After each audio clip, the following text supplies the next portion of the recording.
Chapter 5 starts on the day of the tea party. Because the imperial family's status should not be reduced due to lackluster preparations, the apprentice maids who had to wait on the guests were much busier than usual, tidying up the uneven lawn early in the morning, placing white tables according to the number of guests. On top of that, placing the hydrangeas that were trimmed this morning so the table was not too plain. Princess was enjoying looking at the beautiful flowers, and Choo-Choo asked, "Did you hear? It turns out not only the workers that are coming today, but Baroness Appleton, the owner of the orchard, is coming too. So apart from welcoming the first guests, the aim is to impress the noble Baroness." Then Choo-Choo and Sienna saw Jean. She was so beautiful, even her hairpin and makeup were amazing. Choo-Choo said, "But isn't it too much?"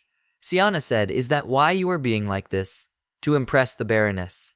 Rather than for that, she's her first guest as a maid."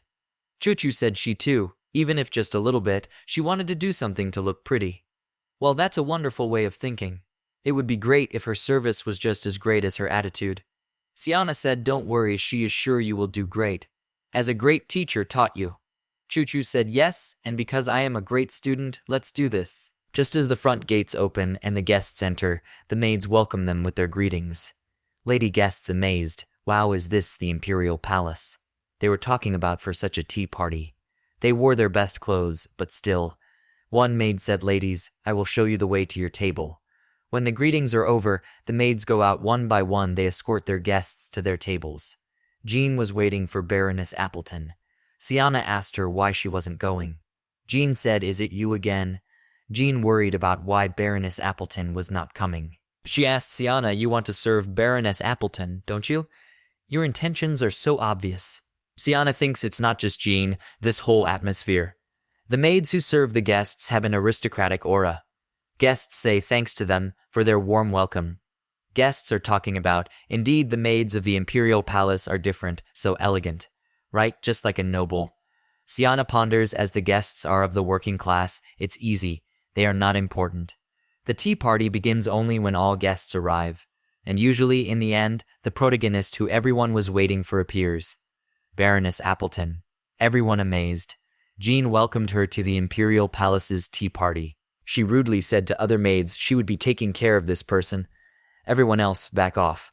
Jean said to her, "Please follow me, madam. I will show you to your seat." Sienna observes and thinks a rich rose fragrance. Is it Age Lane rose wine? Although it's a popular perfume among the ladies. She thought Baroness Appleton was of unsophisticated nobility. With such a fragrance, it appears she is richer than expected. Others saw her, and they felt heavens. How is she so pretty? Sienna wonders how amazing it must be to be the wife of a baron who owns an orchard on the outskirts of the capital. She was so envious of Jean for having such a pretty guest. Then she heard some whispering about one old person. She thought even though she could serve an ordinary person, no matter if not a baroness. Someone said she didn't want to serve such an ugly person. Sienna welcomed her. "Welcome to the imperial palace." She said she would guide her to the table. "Please follow me." There were 3 to 4 sit at each table, and one maid serves them. After all guests are seated, the tea party finally begins. Guests were talking to each other. "They never thought they would be able to attend such an event in my life. It's not just a tea party, it's a tea party at the imperial palace." Another said me as well. "She thought she would die of old age after picking apples all my life. But now she gets to enjoy this luxury. She will be bragging to her husband about that as soon as she gets home. He's probably going to die from envy." Sienna ponders their conversations are plain. They are simply being honest, with no gossip. It's not the conversation of slander for someone else. Maybe that's why her stressed mind was so at ease. Then Sienna brought and presented them. "This is today's dessert." She said, "This is chocolate made from cacao from Ghana. Just put it in your mouth and it will slowly melt." They discussed that is the famous chocolate.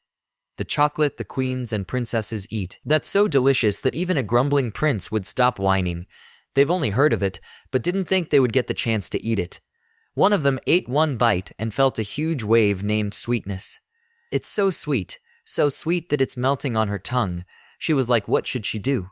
It kept getting smaller. It was so tasty that she didn't want it to end. Sienna thought if it is her first time seeing chocolate, this reaction is understandable. She knows what she's going through. With that, she wanted to see other guests' reactions whether they liked it or not. And thus, this chapter draws to a close. Stay tuned to discover what unfolds next in the story. In the meantime, why not explore my other videos?